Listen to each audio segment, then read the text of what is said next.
नमस्कार किसान भाइयों और व्यापारी भाइयों। पिछले कुछ दिनों से गेहूं, सरसों और चने के बाज़ार में बढ़िया तेज़ी देखने को मिली है। तेज़ी की गति इतनी तेज़ थी कि ये तीनों ही फसलें सीजन के टॉप भाव दिखा रही है। हम जानते हैं कि ज़्यादातर किसानों ने इस समय तक अपना माल निकाल दिया होगा, लेकिन हमारे बहुत सारे मजबूत किसान भाई हैं जो अभी तक इन तीनों फसलों में से किसी न किसी का स्टॉक करके बैठे हैं। चूँकि अब टॉप भाव चल रहा है, ऐसे में किसानों के लिए ये जानना बहुत महत्वपूर्ण है कि दिवाली से पहले गेहूं, चना और सरसों में क्या नया टॉप बनेगा या फिर बाज़ार अब और तेज़ नहीं होंगे।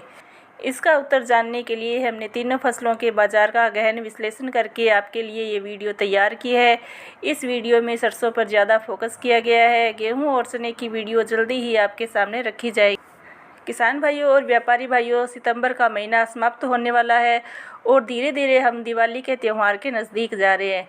किसान भाइयों, दिवाली का त्यौहार भारत में सबसे महत्वपूर्ण त्यौहार इसलिए माना जाता है क्योंकि इस समय हर कमोडिटी की सबसे ज़्यादा डिमांड रहती है। ग्राहक अपनी पूरी क्षमता के अनुसार खरीद करते हैं। डिमांड बढ़ने के कारण ज़्यादातर कमोडिटी के भाव बढ़ जाते हैं। सरसों, तेल, बेसन और आटे की डिमांड पूरे साल में सबसे ज़्यादा रहती है। इसलिए आपने देखा ही होगा कि दिवाली का त्यौहार आने से पहले हर साल भाव बढ़ते हैं। किसान भाइयों, जैसा कि हमने बताया, सरसों पिछले हफ्ते अपना टॉप भाव को दिखाने के बाद थोड़ी सी पीछे हट गई है।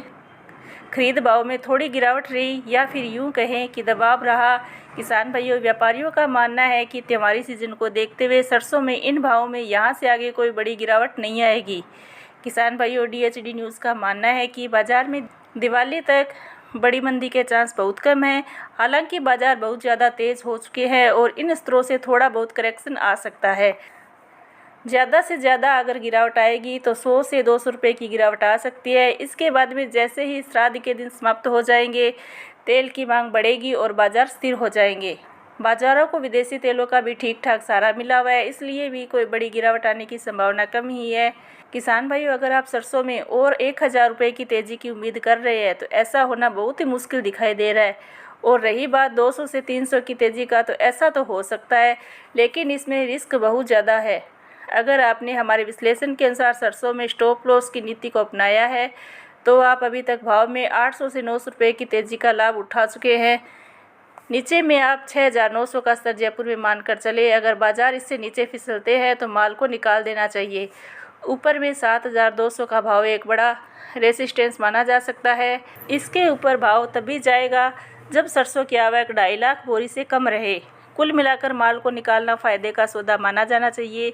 200 से 300 की उछाल के चक्कर में लंबा इंतज़ार करना पड़ सकता है और नुकसान भी हो सकता है, इसलिए ज़्यादा रिस्क ना लेते हुए माल निकालने में समझदारी है।